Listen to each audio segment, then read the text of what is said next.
Bien, ¿me oyen allá en sus casas? Buenos días, profe. Sí, sí, señor. Sí, señor. Perfecto. Permítame un segundo, voy a cerrar la puerta acá.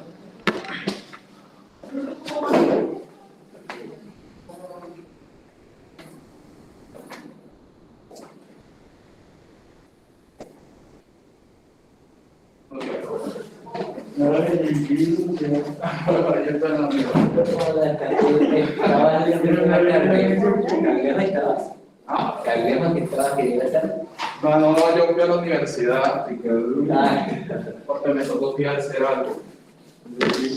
Y mi baby.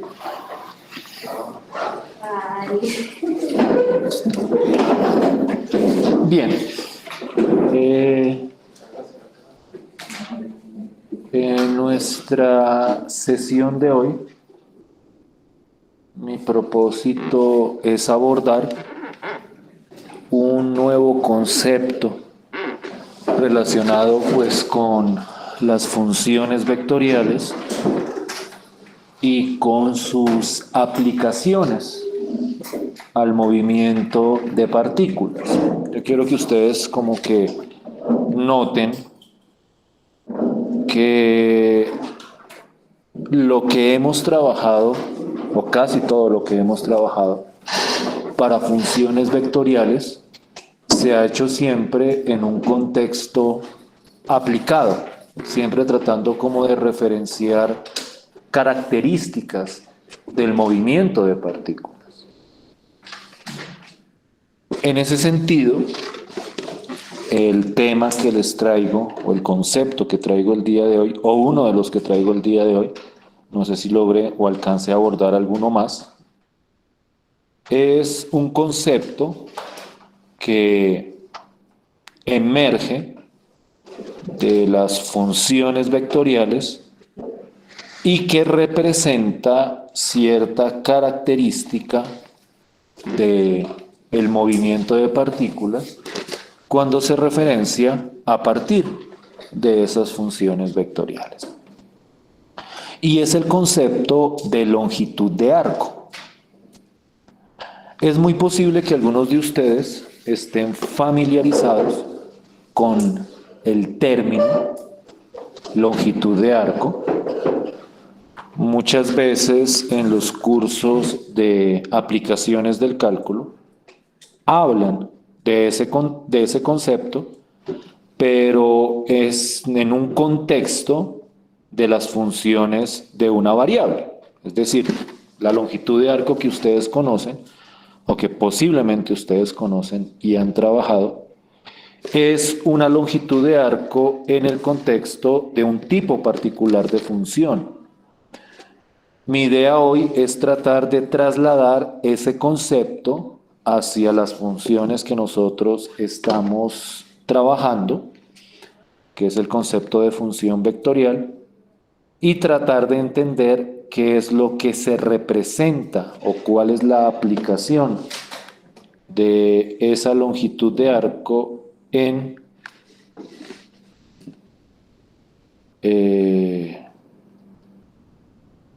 el movimiento o en el contexto del movimiento de las partículas.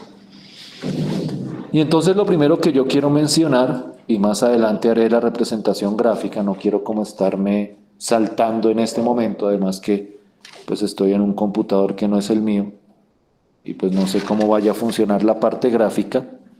Entonces ya después les muestro como la representación gráfica en sí, pero la idea es que la longitud de arco representa como el tamaño o la medida de un pedacito de curva. Cuando ustedes hablaban de longitud de arco en funciones de una variable, digamos que el contexto era que ustedes tenían la gráfica de una función y lo que hacían era como coger un pedacito de esa gráfica que estaba determinado por un intervalo y calcular la longitud de ese pedacito de curva. De hecho, uno dice longitud de arco o longitud de curva para hacer referencia exactamente a lo mismo. En el contexto de las funciones vectoriales, la idea funciona casi que idéntica. La diferencia está en que ahora la gráfica a la que uno estaría haciendo referencia realmente corresponde es a la trayectoria de la partícula. Yo les he mencionado a ustedes siempre que cuando yo tengo una función vectorial, que es la función de posición de una partícula, el movimiento de esa partícula, cuando yo rastreo ese movimiento a través del tiempo,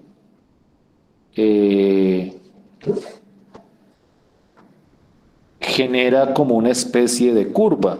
Por ejemplo, nosotros veíamos la vez pasada que algunas funciones vectoriales representaban circunferencias o representaban otro tipo de curvas. Entonces, en este contexto, la longitud de arco hace referencia a longitudes dentro de esas trayectorias. Y en este contexto, los intervalos entre los que se determinan esas longitudes corresponden a intervalos de tiempo. Es decir, yo tengo un tiempo inicial, un tiempo, no lo llamemos tiempo inicial para no confundirnos. Yo tengo un tiempo específico, que es el que llamo el instante t igual a a, t igual a 2, t igual a 3.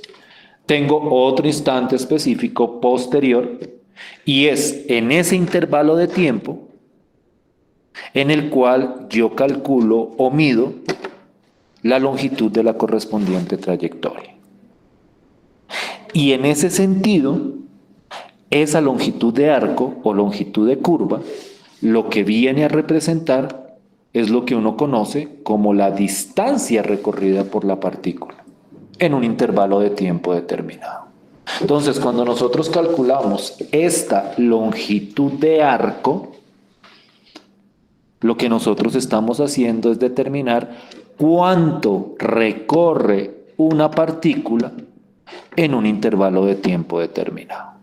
Entonces ahí surge la importancia aplicativa de ese concepto, porque esa es otra característica del movimiento, aparte de todas las que hemos discutido hasta ahora: velocidad, aceleración, componentes de la aceleración.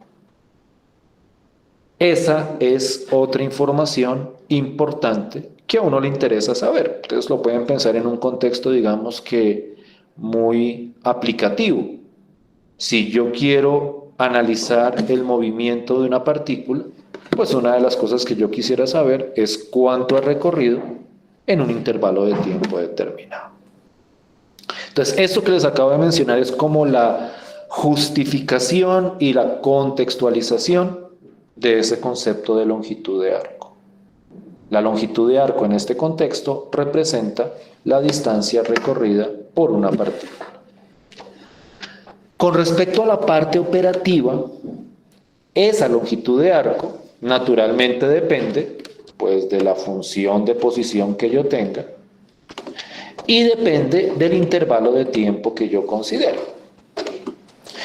Y esa longitud se calcula a partir de esta integral definida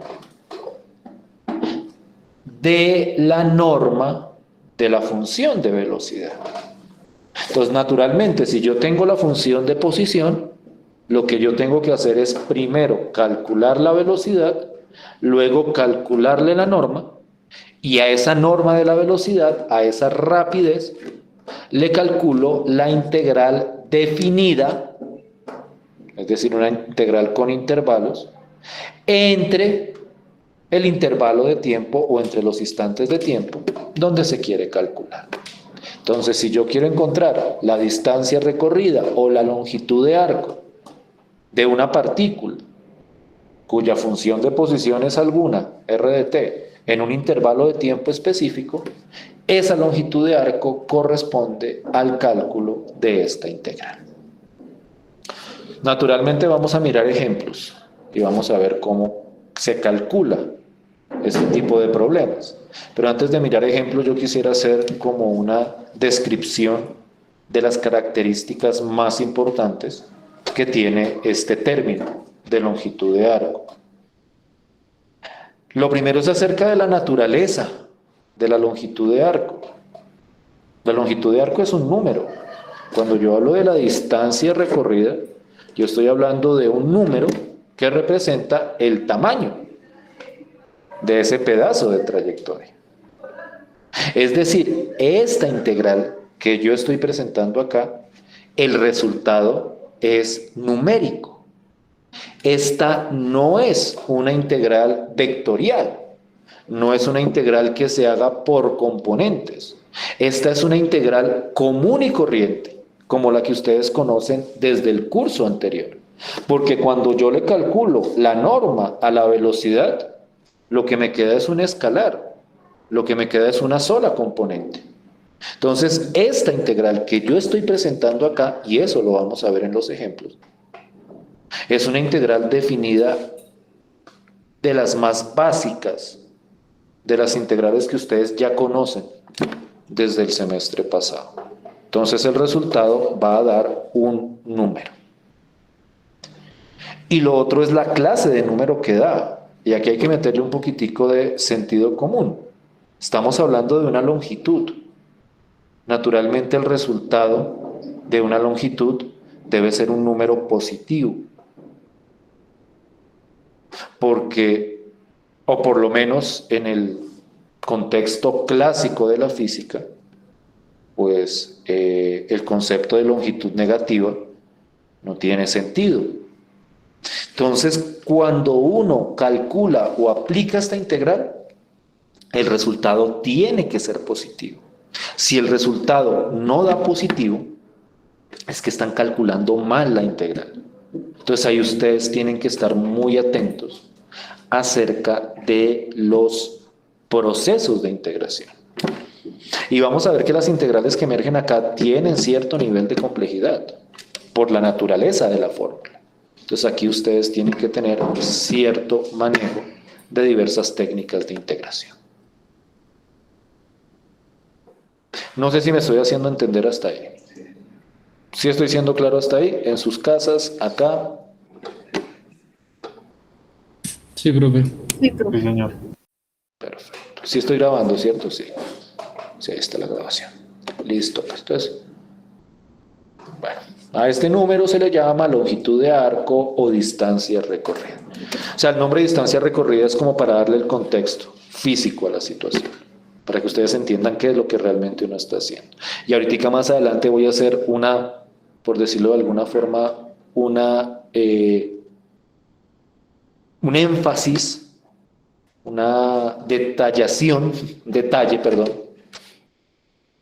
de este concepto de distancia recorrida, para que no lo vayan a confundir con otras nociones de distancia que ustedes posiblemente puedan haber estado manejando en otros contextos, porque es un error muy usual el que voy a mostrar, por eso quisiera hacerlo en el contexto gráfico que se puede presentar. Entonces, quiero centrarme ahorita en el aspecto operativo. Entonces voy con un ejemplo. Entonces, miremos lo siguiente. Tenemos una partícula con una función de posición. En este caso, la función de posición que escojo es t a la 3 sobre 3, t al cuadrado, 2t. Y yo quiero encontrar la distancia recorrida o la longitud de arco de la partícula o de la trayectoria de la partícula. Es que esto lo escriben de muchas formas en diversos textos. Entonces siempre tienen que estar atentos como al sentido de lo que se está mencionando. Aquí es la distancia recorrida por la partícula en un intervalo de tiempo específico. Entonces, de acuerdo a lo que acabamos de mencionar, esa distancia recorrida corresponde a una longitud de arco. Y esa longitud de arco se calcula a partir de la integral de la norma de la velocidad. Entonces, naturalmente, toca calcular la norma de la velocidad. Y en este caso, pues la velocidad da esto, t al cuadrado 2t,2, pueden verificarlo. Y la norma de la velocidad me da la raíz de t a la 4 más 4t al cuadrado más 4. Pueden verificar el cálculo de la derivada y el cálculo de la norma para ver que efectivamente están bien calculados. ¿Sí está bien? Por favor, confírmenme que no me haya equivocado yo en algún momento.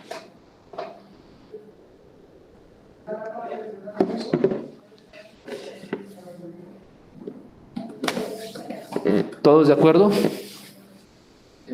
Sí, señor. Y entonces, pues esa distancia recorrida o longitud de arco, pues correspondería a la integral en el intervalo especificado, que va de 2 a 5, de esta norma de la velocidad. Entonces, miren lo que les mencionaba. Esta integral es una integral de las integrales definidas clásicas. O sea, aquí no es componente por componente, como algunas de las integrales que discutíamos en este curso.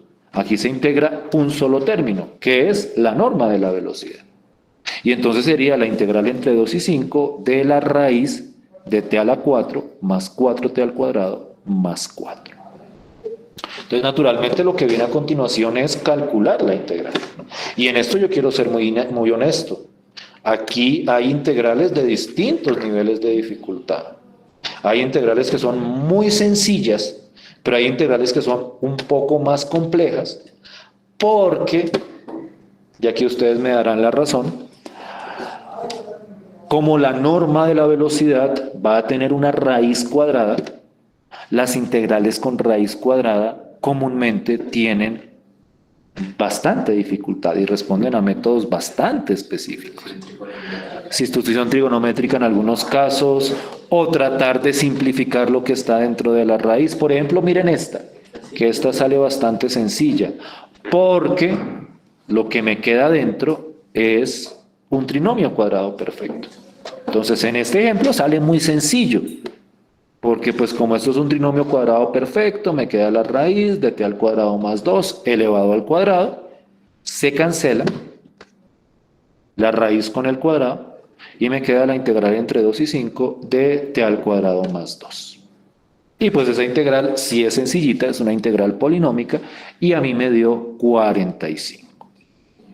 Ustedes pueden verificar naturalmente si el cálculo me quedó bien. ¿El intervalo es de lo que recorre? El tiempo, el intervalo es tiempo. O sea, el ejemplo que a mí me gusta como utilizar, o la analogía que a mí me gusta utilizar para este concepto es: piensen lo siguiente. Ustedes cogen el carro, siempre cojo el ejemplo del carro, se ponen a andar y entonces dicen, bueno, son las 3 de la tarde. Entonces ese es como el instante inicial, 3 de la tarde y arranca el carro. Y a las 4 de la tarde dicen, bueno, ¿cuánto he recorrido en esta hora? Entonces la distancia recorrida en un intervalo de tiempo. Lo que pasa es que aquí los intervalos de tiempo pues se representan por medio de instantes, pero pues 2 son 2 segundos después del instante inicial de movimiento, 5 son 5 segundos, entonces pues naturalmente ahí aparecen o se cuadran los números. Pero la idea es precisamente eso: ¿cuánto ha recorrido el vehículo en ese intervalo de tiempo? Entonces aquí los límites de integración vienen en términos de tiempo. Eso es muy importante tenerlo en cuenta acá. Cuando, en teoría, o sea, si yo quiero saber cuánta distancia recorrí en un intervalo de tiempo, pues yo tengo que saber o poder determinar el intervalo de tiempo en el cual quiero hacer ese análisis. ¿Sí me hago entender con esa idea? ¿Qué parte no? La última es que no la entendí, pero con eso no lo entendí muy bien. O sea, no sé, o sea, lo que dije fue que lo que uno hace acá es calcular la distancia recorrida por un vehículo o una partícula en un intervalo de tiempo determinado. Eso es como la idea central de eso. Entonces, que acá digamos que el intervalo, este intervalo 2,5, lo que representa es tiempo. Lo que representa es el instante de tiempo inicial y el instante de tiempo final en el cual estoy analizando ese traslado o ese desplazamiento o esa distancia recorrida. Sí, es más o menos lo que estoy como mencionando. No sé si hay alguna pregunta. No sé si hay alguna inquietud. Ahorita con la parte gráfica, a mí me gusta hacer esto en GeoGebra y todo eso, para que ustedes vean como cuál es la idea. Bien. ¿Sí vamos bien hasta ahí? ¿Sí me siguen hasta ahí? Sí, señor. Entonces, lo que les digo, esa primera parte me centro en lo operativo, porque eso tiene sus propias dificultades de por sí, y ya después me centro como en la visualización de la situación. Lo que digo, espero poder hacerla bien con este computador, porque siempre con un computador que no es el mío, el GeoGebra empieza como a funcionarme raro. Entonces, esperemos que pueda hacerlo. Bien. Miremos otro ejemplo, también operativo, también de cálculo. Tengo una partícula con esta función de posición. La función de posición es t, t al cuadrado, 0. Una función, digamos, que uno a priori ve sencilla. Y yo quiero conocer la distancia recorrida por esa partícula en este intervalo, en el intervalo 0,1. Y yo sé que esa longitud o distancia recorrida pues es la integral entre 0 y 1 de la norma de la velocidad. Y si ustedes calculan la norma de la velocidad, es decir, lo que llamamos rapidez, para esta función de posición, pues ustedes pueden verificar que la raíz o la integral que me queda es la de raíz de 1 más 4t al cuadrado. Yo les sugiero que hagan la cuenta. Es decir, calculen la velocidad, calculen la norma de la velocidad y se van a dar cuenta que es precisamente esta expresión. Raíz de 1 más 4t al cuadrado. Por favor, verifiquen la cuenta.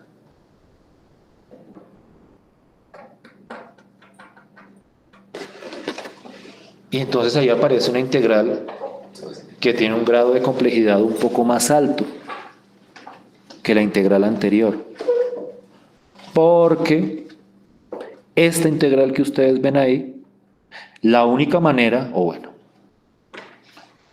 pienso yo, o creemos varios, que la única forma de calcular esa integral es por sustitución trigonométrica. Y entonces aquí empiezan a aparecer métodos un poquito más sofisticados. Y quiero que nos demos cuenta que esta función es una función sencilla, o sea, no es que yo hubiera escogido la función más estrambótica para encontrarle la longitud de arco, porque alguien podría decir, no, pues o sea, sale complicado porque usted escogió una función de posición así súper rara. Esta función vectorial que ustedes ven ahí es una función bastante sencilla. De hecho, y eso también lo quiero representar gráficamente, esta función de posición representa un movimiento o el movimiento de una partícula bastante natural. Esta función representa lo que uno llama un movimiento parabólico. Y yo creo que ustedes conocen o saben que el movimiento parabólico tiene múltiples aplicaciones en la vida real. Hay un montón de cosas que se mueven de manera parabólica. Entonces, la función vectorial no es rebuscada, es una función vectorial, o la función de posición no es rebuscada, es una función de posición bastante natural, pero, y a pesar de que es bastante natural y sencilla, su longitud de arco tiene bastante complejidad, porque toca hacer sustitución trigonométrica. No necesariamente. ¿Tienes otra forma de hacerlo? Sustituir 1 más 4t al cuadrado ¿Por? por u. Sí. Por la variable u. Y- La derivada le quedaría 1/4 de la raíz de u. La integral, saco la... Entonces, ¿qué integral quedaría? Quedaría 1/4 de la integral de raíz de u. Y por la raíz de u. No, porque es que el du de esto daría 8t. Y ese du no aparece por ningún lado. Este por sustitución. No puse el cuadrado. O sea, Me faltó el cuadrado. sí, o sea, tienen que tener cuidado con el uso de la sustitución clásica. Aquí no veo sustitución clásica porque casi que por principio para poder aplicar sustitución, pues la derivada de esto, o mejor dicho, debería aparecer como una t acá para poder hacer la sustitución. Y ahí no está. O sea, la única opción, lo que les digo, a no ser que alguien me sorprenda con algún otro método, que eso siempre puede pasar, esto casi siempre que solo responde a sustitución trigonométrica. Entonces, yo quiero que hagamos el ejercicio. Para decirlo de una manera más concreta y sincera, quiero que ustedes hagan el ejercicio de calcular esa integral. Entonces, por favor, quiero la respuesta, porque estamos esperando precisamente la respuesta exacta. ¿Cuánto ha recorrido la partícula en este intervalo de tiempo? Entonces, por favor, 10 minuticos, tal vez se demoren menos, calculando esa integral.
¿Qué tal?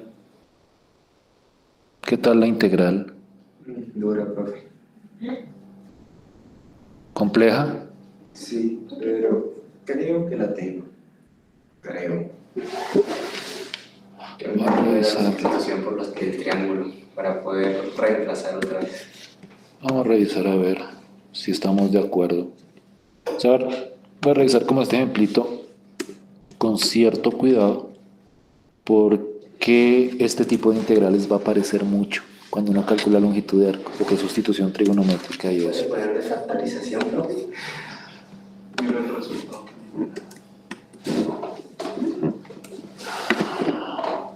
Voy a ir poniendo y ustedes me dicen si están o no están de acuerdo conmigo.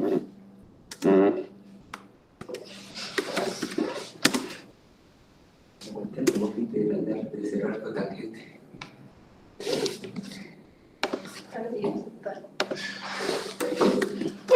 ¿No lo habían hecho así? Ah,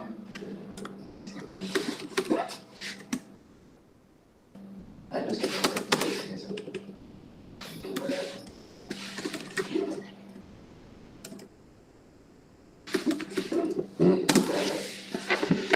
Sustitución trigonométrica. La sustitución que en este caso funciona, ustedes me corrigen si me equivoco, es un medio de tangente de teta. O sea, hay unas pautas, hay unos, digamos que esquemas para encontrar cuál es la sustitución más apropiada. En este caso, la sustitución trigonométrica apropiada es un medio de tangente de teta. Y cuando uno hace esa sustitución trigonométrica, esta integral se convierte en esto. Y voy a tratar de saltarme pasitos también como para no escribir todo en detalle, pues porque hay varias cosas que son relativamente certeras. Bueno, hago la integral sin límites por el momento. La voy a quitarla sin los límites para que después cuando no tenga la integral la reemplace en los límites. No voy a poner límites acá. Entonces esta integral se convierte, y aquí me va a saltar un paso, pero ustedes me dicen si o no están de acuerdo conmigo. Esto es un medio. A ver, de secante al cubo de teta.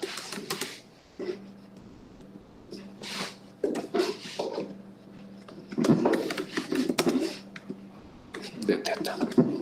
O sea, aquí me saltó, digamos que pasos de cómo se llega aquí hasta acá. Y ustedes saben pues que uno reemplaza t pues por un medio tangente de teta, reemplaza dt por un medio secante al cuadrado de teta y luego empieza a utilizar identidades trigonométricas y cuando uno utiliza esas identidades trigonométricas hay expresiones que se simplifican.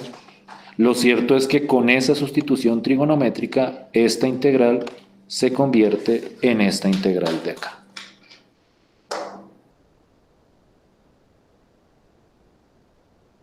¿Sí vamos bien hasta ahí? ¿Sí estamos de acuerdo? En sus casas. ¿Sí va por ahí? ¿Sí va por ahí el cuento?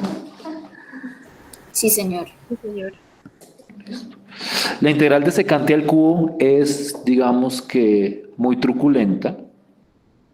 Es una mezcla de partes, es una mezcla de identidades trigonométricas.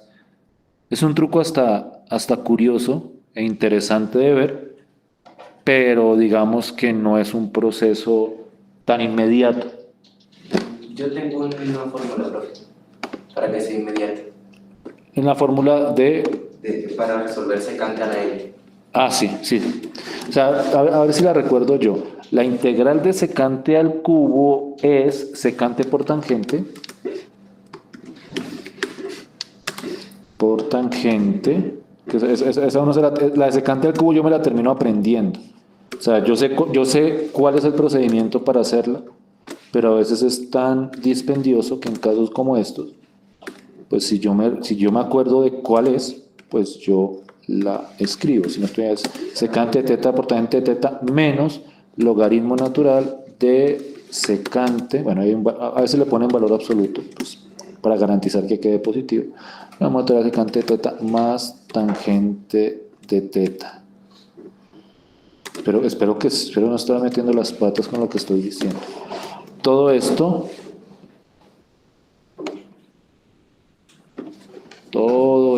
o sea, tampoco me voy a poner a mirar todo en detalle. Voy como mostrando, digamos, que la idea general, pero pues hay detalles que ustedes tienen que llenar. Y por ejemplo, esta integral de acá, el hecho de que esto sea igual a esto,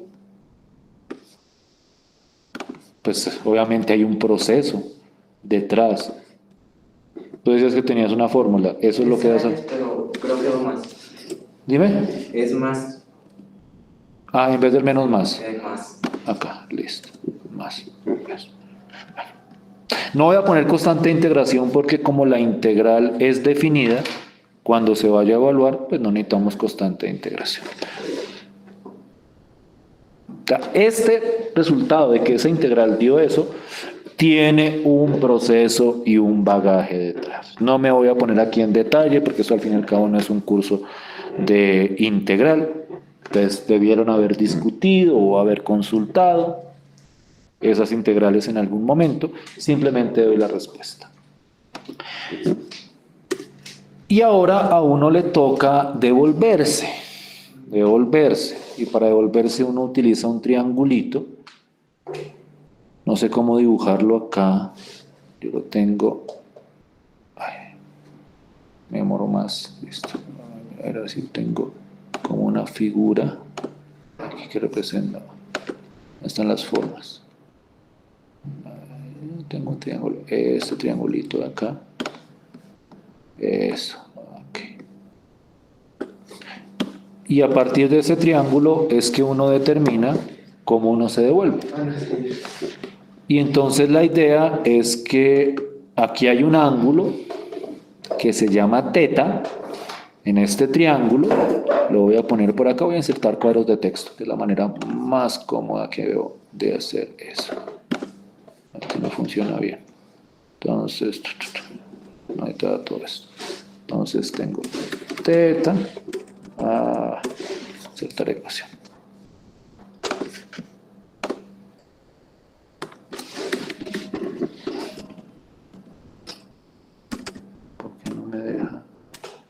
Sí, ahora sí.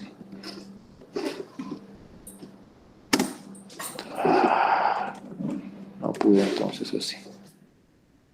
Tengo esto. Tengo la letra teta.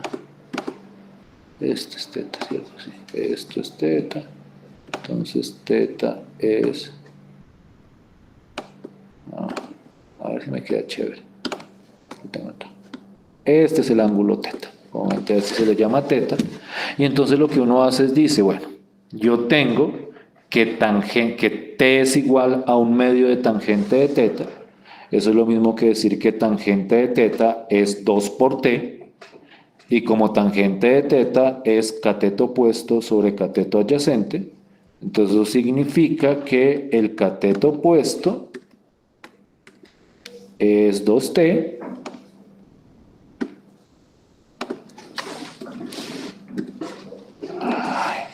Esto. Me queda todo tan acá. 2t es el cateto opuesto a este ángulo. El cateto adyacente es 1, que era un medio por tangente, entonces tangente es 2 por t, entonces es 2 por t, el cateto adyacente es 1. Mira, copio y pego.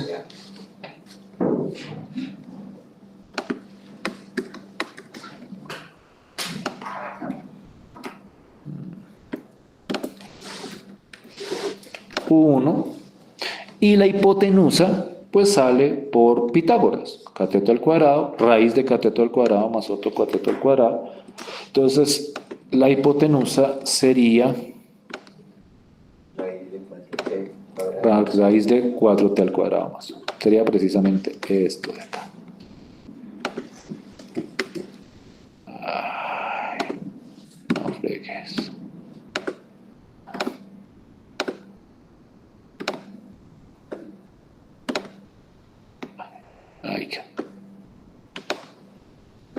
sea, detrás de la construcción de este triángulo hay, digamos, que un proceso de análisis de la sustitución que a uno le explican cuando uno está viendo aplicaciones del cálculo o cálculo integral. Entonces, digamos que esa parte es fundamentalmente del cálculo. ¿Qué es? No voy a fregar más con eso. ¿Para qué me sirve ese triángulo?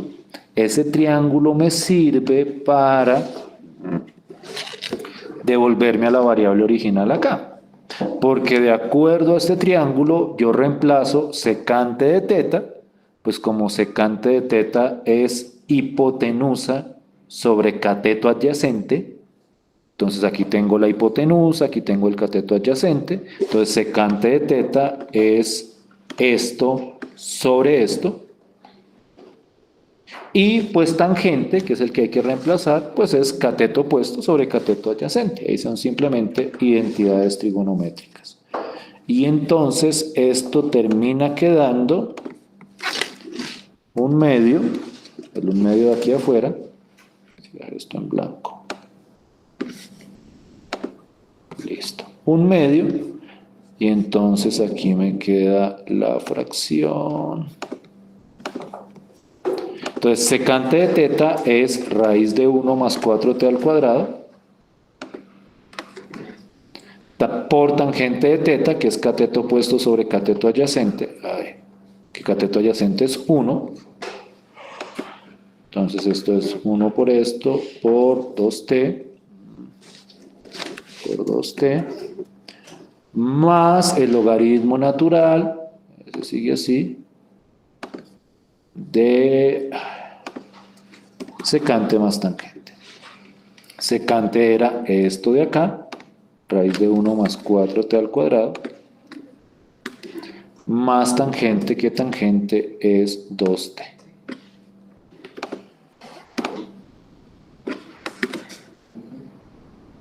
Más esto, y todo esto sobre 2. Entonces, esa es la integral de raíz de 1 más 4t al cuadrado a través del proceso de sustitución trigonométrica. Vuelvo e insisto, yo no estoy mirando esta integral con todo el detalle de mirar pasito por pasito, simplemente estoy como mostrando la estructura para que ustedes noten el grado de dificultad hasta cierto punto. O sea que aquí hay que saber, o aquí hay que entender cómo funciona la sustitución trigonométrica, cómo funcionan todos esos procesos para llegar al resultado de esa integral. Y ahora, porque recuerden que esto es una integral definida, esta integral definida es esta expresión que ustedes ven acá, el resultado final evaluado entre 0 y 1. Entonces esto está, este es el resultado entre, son mis cochiticos chéveres, entre 0 y 1. Entre 0 y 1. Entonces tienen que evaluar esto en 1 y luego restarlo evaluado en 0. Y aproximar decimalmente, porque es muy seguramente no les dé un resultado exacto.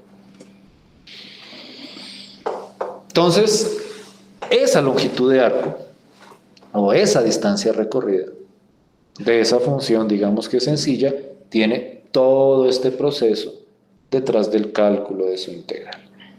Entonces, lo que les digo, yo les muestro es como la estructura general. No estoy mirando en detalle qué se está calculando o qué se está haciendo en cada paso. ¿Sí me hago entender con la idea?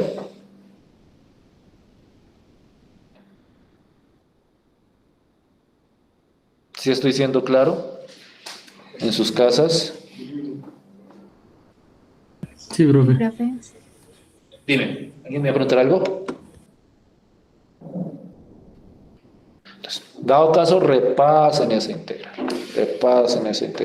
Y repasen montones de integrales que hay que hacer. Voy a ver si alcanzo a mostrarles. Bueno, no he terminado la cuenta. De aquí sale un número. Lo que pasa es que eso sí toca con calculadora y yo no tengo calculadora, porque toca reemplazar todo esto en 1 y luego reemplazarlo en 0.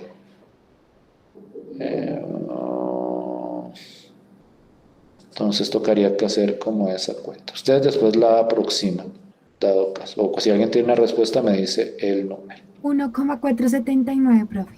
1,479. Muchas gracias. Entonces, para irnos a pausa, les traigo en contraste tal vez la longitud de arco más fácil que puede haber. ¿Que son 0 todos? No, más fácil que eso. No tan fácil tampoco, porque si todos son ceros, no hay movimiento, porque se quedaría quieto siempre sobre la misma posición. Algo un poquito más interesante, y es la longitud de arco de esta función. Coseno de t, seno de t, coma 0. En un intervalo determinado. Aquí lo mido en términos de intervalos con pi, porque como son funciones trigonométricas y trabajamos en radianes, pues aquí digamos que los cálculos son más fáciles en pi, o en valores de pi.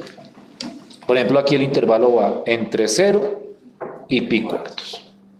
Y entonces lo interesante es, y esto ya lo habíamos discutido, que para esta función de posición, la norma de la velocidad, es decir, la rapidez, es constante 1. Entonces, la integral que va acá, pues es la integral entre 0 y pi cuartos de la función 1. Y pues la integral de la función 1 sí que es de las más simples de calcular. Y entonces, esta integral da pi cuartos como resultado. La integral entre 0 y pi cuartos de 1 da pi cuartos, que eso es aproximadamente 0,78. Entonces miren que esto tiene una gama de integrales bastante amplia.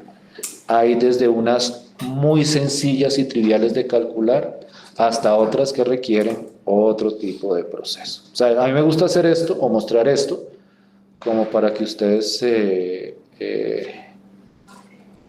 contextualicen con respecto al tipo de trabajo operativo que esto demanda.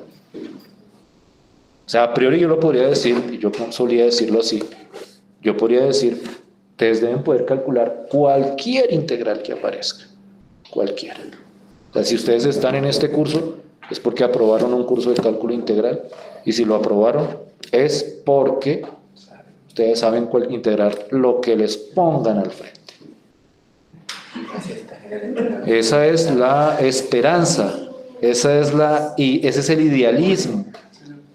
Pero ya en un contexto más aterrizado, por lo menos deben tener claridad de las técnicas básicas de integración cuando uno tiene raíces, que son sustitución, o tratar de simplificar la raíz lo más que se pueda, o una sustitución trigonométrica.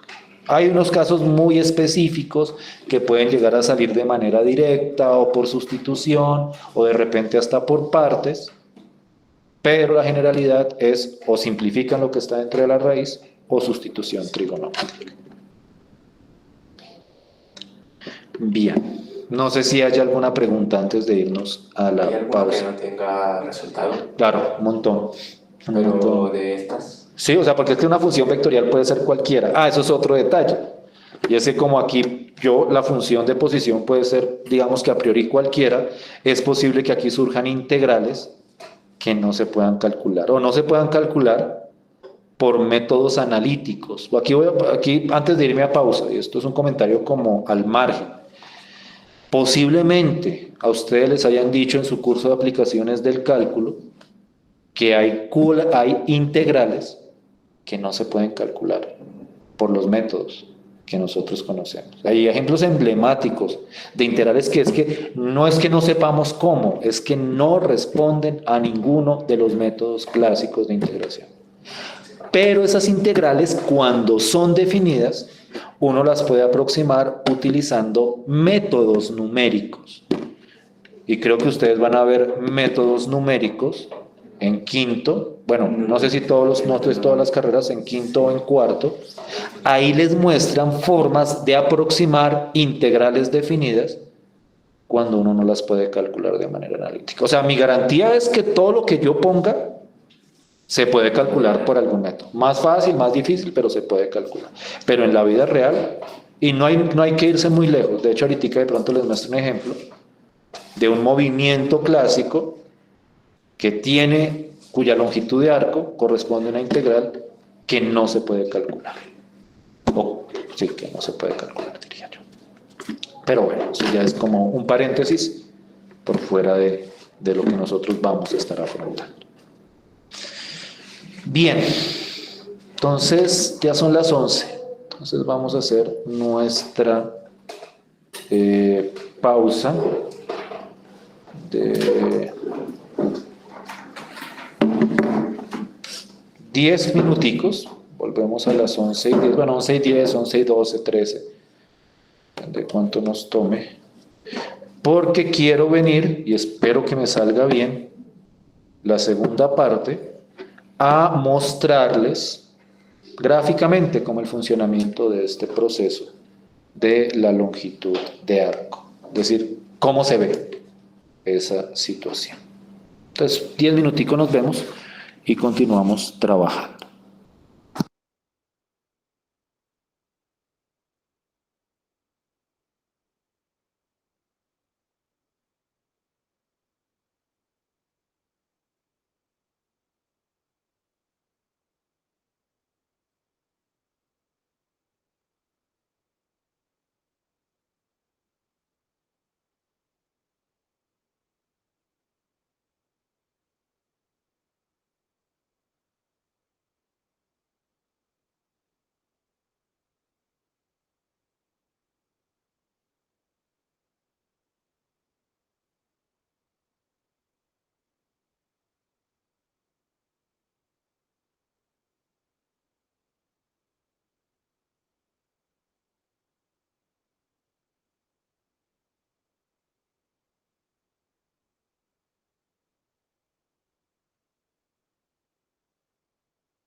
¿Me escuchan todos allá?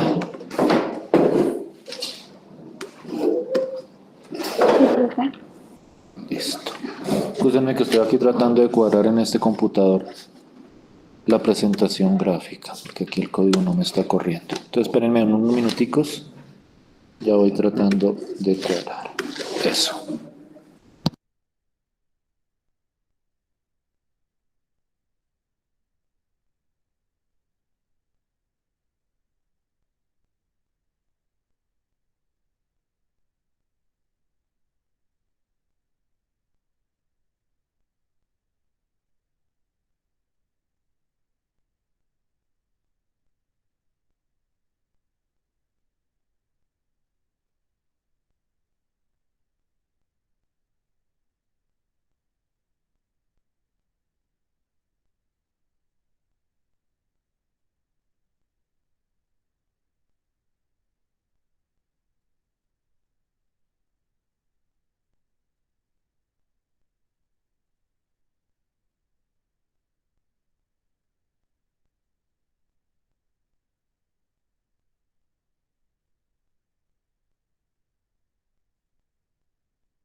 Bien.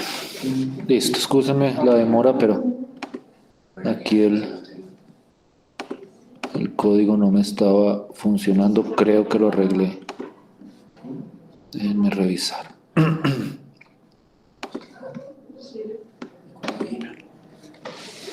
Listo, es que no me gusta cómo lo presenta, pero bueno. Shh. Listo, pues. ¿Sí me escuchan todos bien? Sí, profe. Listo, pues entonces, ¿qué es lo que voy a tratar de presentar? Voy a tratar como de mostrar cuál es la idea de la longitud de arco y qué es lo que realmente se está midiendo. Y para eso voy a tomar uno de los ejemplos que habíamos visto analíticamente durante la primera parte de la clase.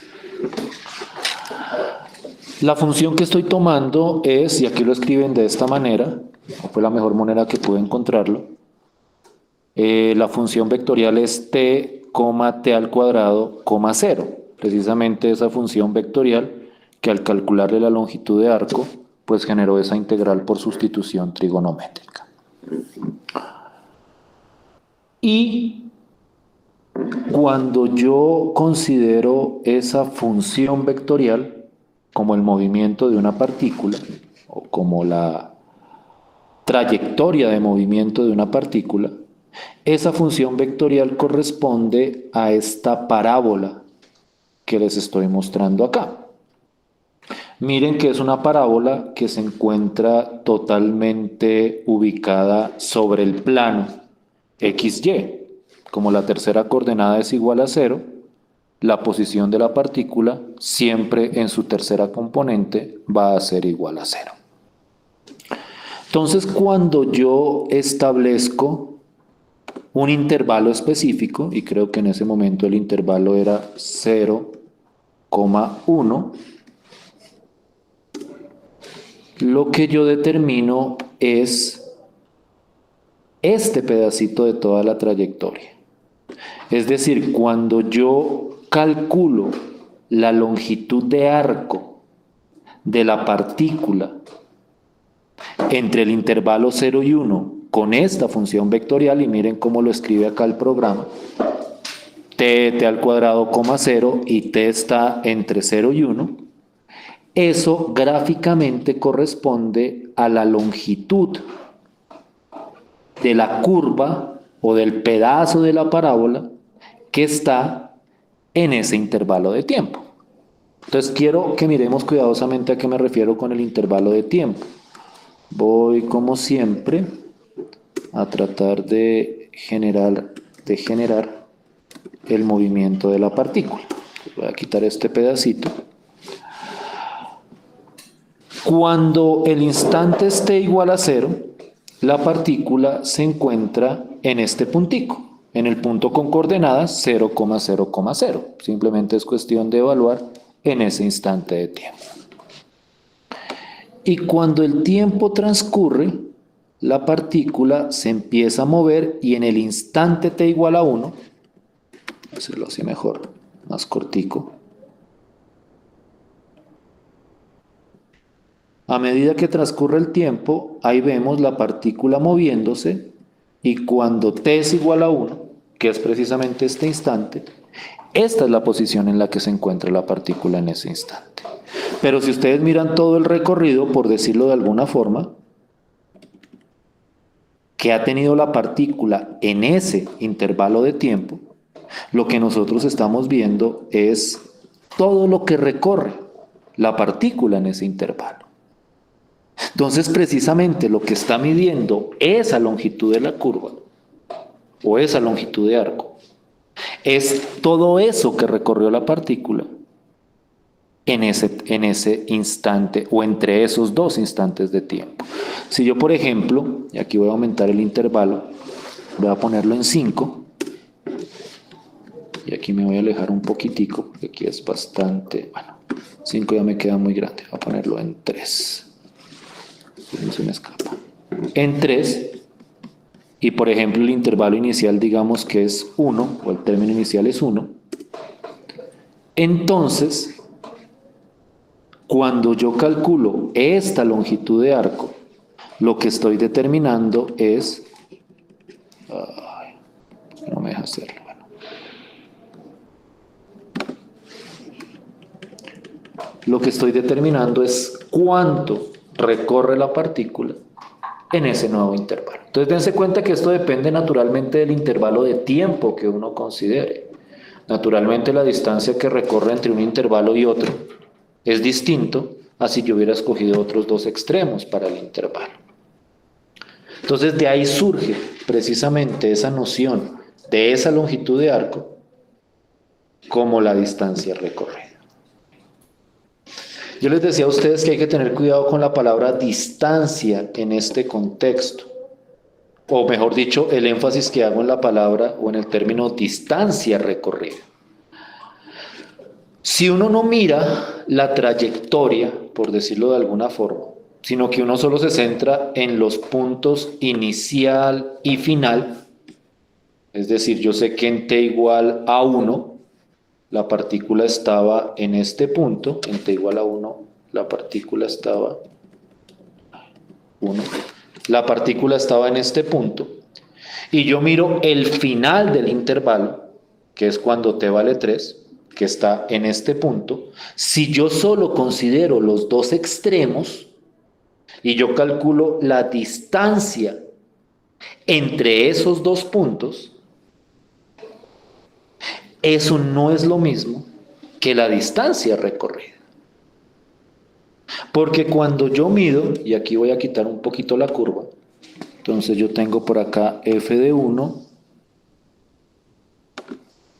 y aquí tengo f de 3, es decir, aquí estaba la partícula cuando t valía 1, y aquí está la partícula cuando t vale 3. Si yo mido la distancia entre esos dos puntos, eso no es necesariamente lo mismo que la distancia que recorrió la partícula en ese intervalo de tiempo. Porque cuando uno calcula la distancia en el sentido clásico de la palabra, lo que uno está midiendo es la distancia recta. Pero naturalmente aquí la curva no necesariamente es una recta. Aquí la curva en este caso es una parábola. Entonces, cuando yo hablo de distancia recorrida en este contexto, yo estoy hablando de toda la trayectoria. Miren que aquí esto es como medio curvado, por decirlo de alguna forma. Entonces, es muy importante no confundir la distancia recorrida por una partícula entre dos instantes de tiempo a la distancia entre los puntos donde se encontraba ubicada en esos dos instantes de tiempo. Esa idea a veces puede sonar un poco confusa y un poco extraña, pero digamos que es hasta cierto punto bastante natural. La distancia que hay de aquí a Barranquilla no es la misma distancia que uno recorre yendo desde aquí hasta Barranquilla.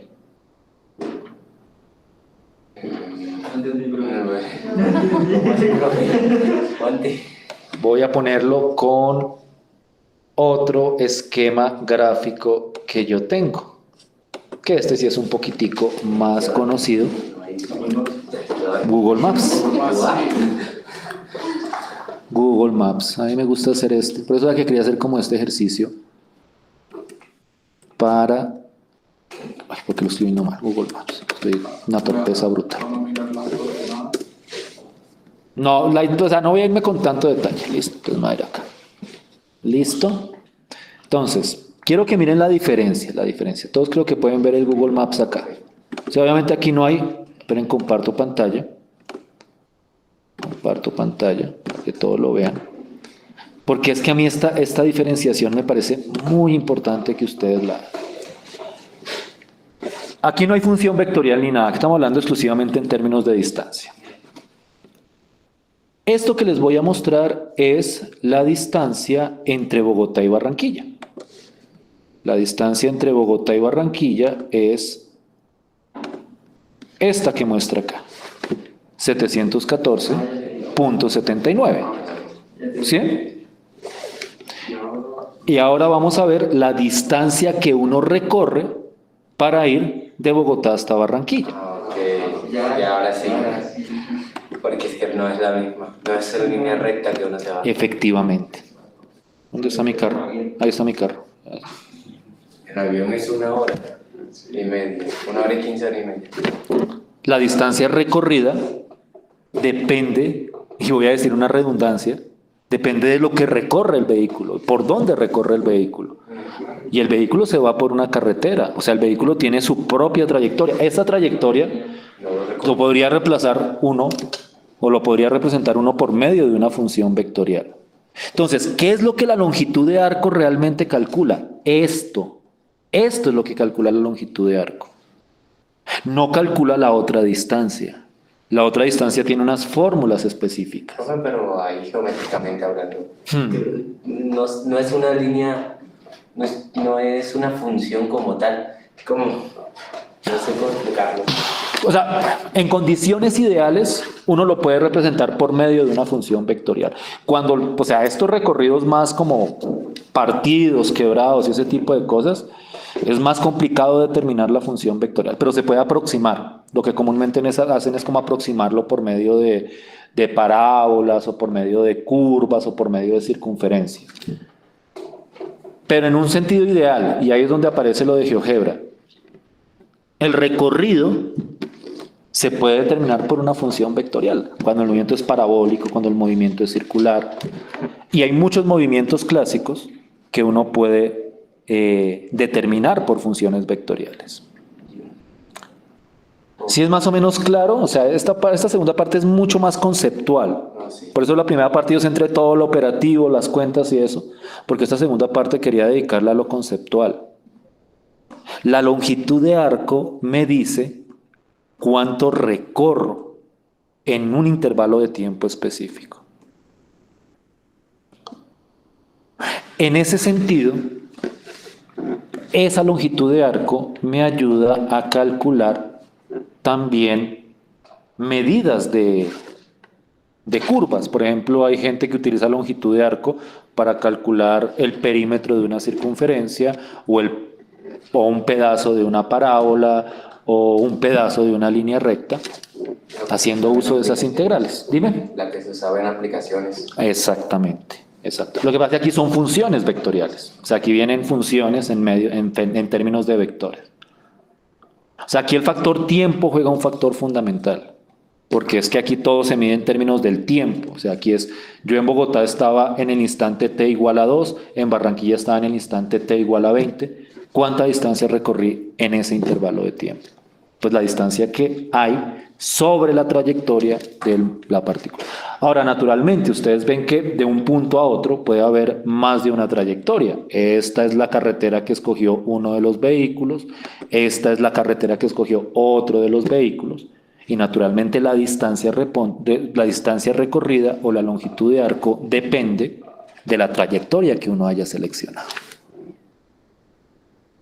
Entonces, esos aspectos es muy importante tenerlos en cuenta a la hora de analizar lo que están haciendo estas funciones vectoriales y lo que hacen estos conceptos de las funciones vectoriales.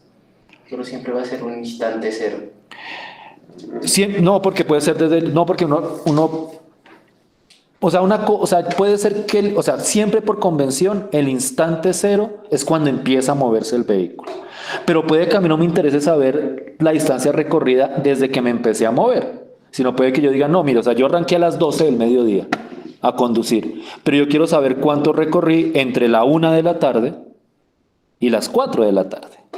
Entonces, en ese caso, los instantes del intervalo no son cero, no arranca desde 0, arranca desde 1 hasta 4 si lo medimos en horas. De donde me convenga. De donde me interese analizar, porque es que eso depende de dónde me interese analizar. ¿Sí me hago entender? Sí. ¿Sí me hago entender para todos con las ideas que trato de presentarles? En sus casas.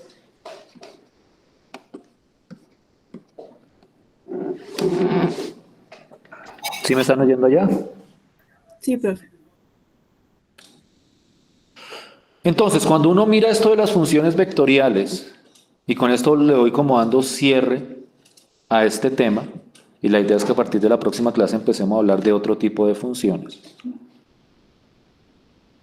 Cuando uno habla de funciones vectoriales, lo operativo es hasta cierto punto lo más sencillo, porque retomamos operaciones que nosotros conocemos desde hace bastante tiempo, derivadas, integrales, más o menos complicadas, pero pues son operaciones que uno ya ha manejado a estas alturas. No hay como operaciones realmente nuevas acá.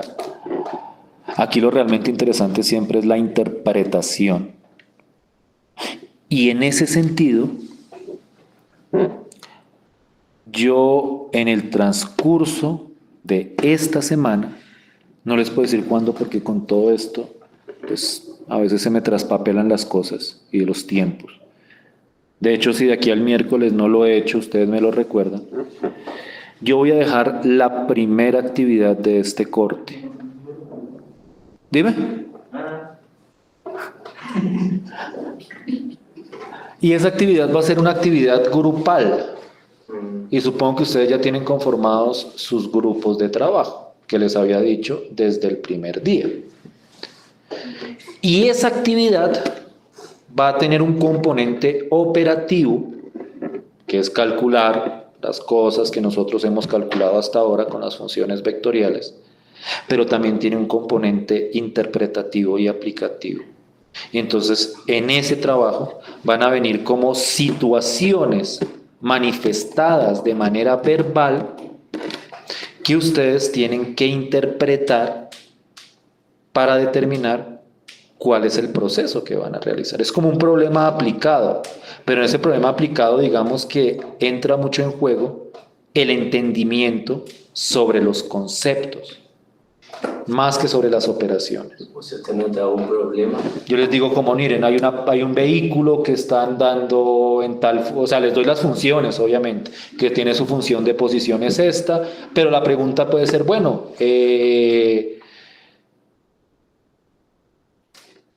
por ejemplo, un problema que para que lo vayan pensando.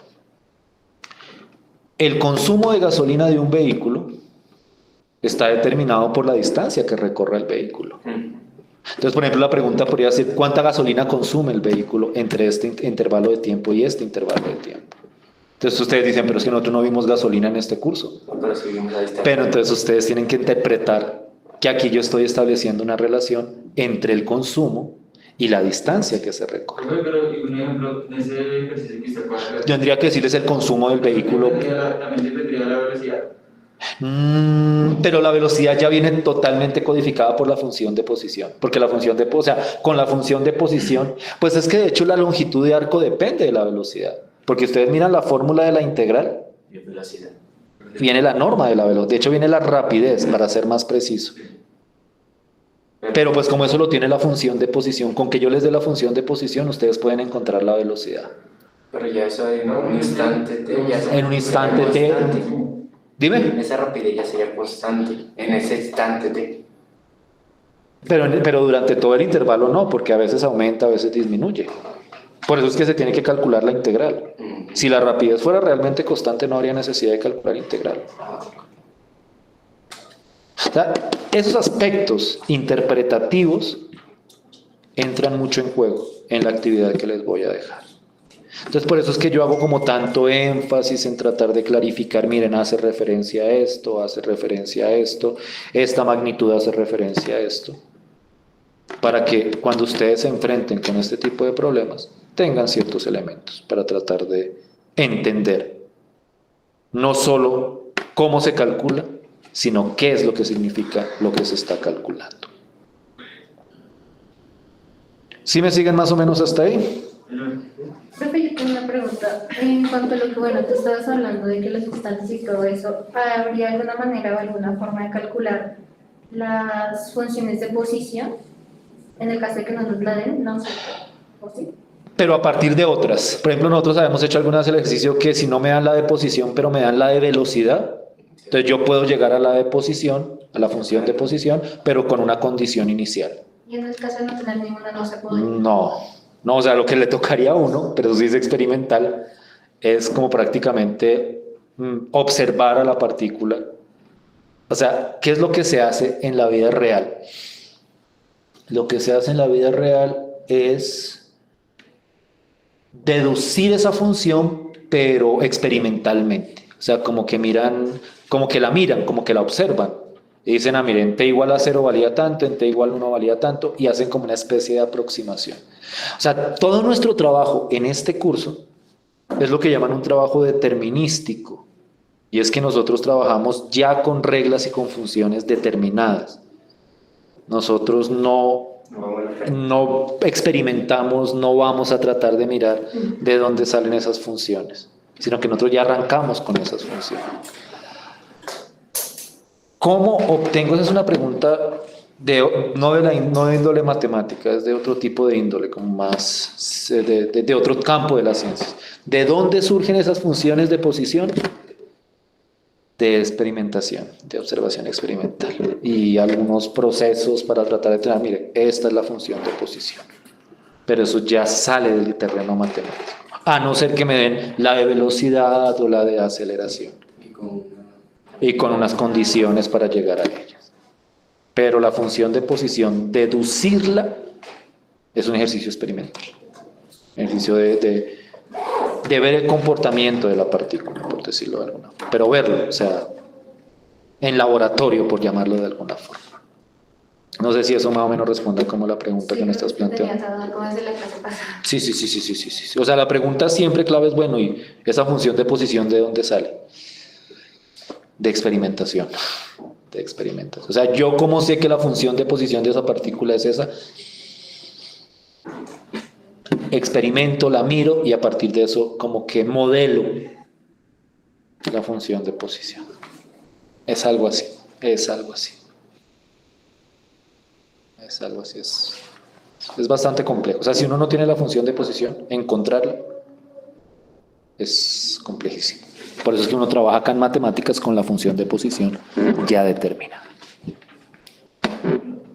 No sé si hay alguna otra pregunta que me quisieran hacer con respecto a eso.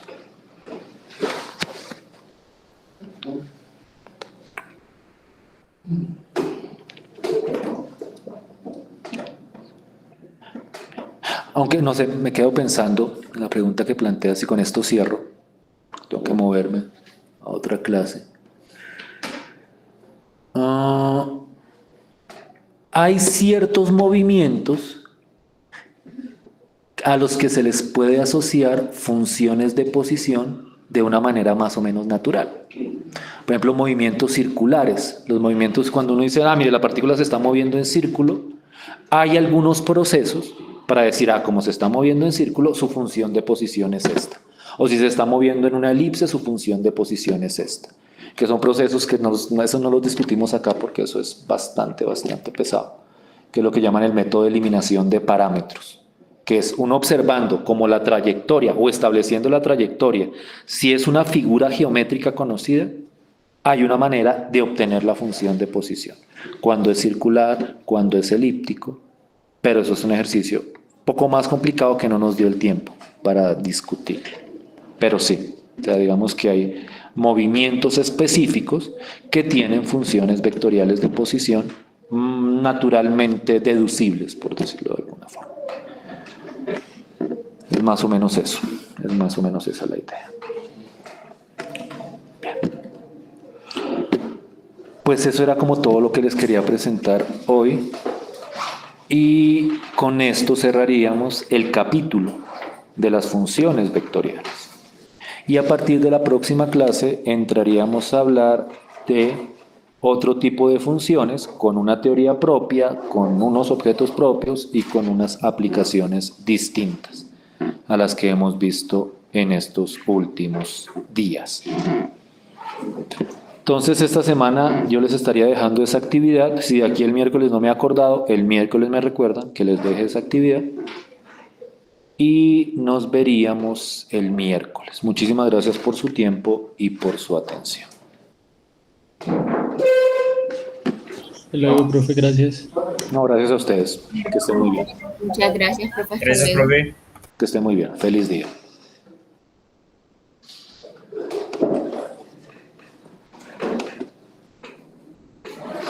Pura casualidad, ahora vamos a ver.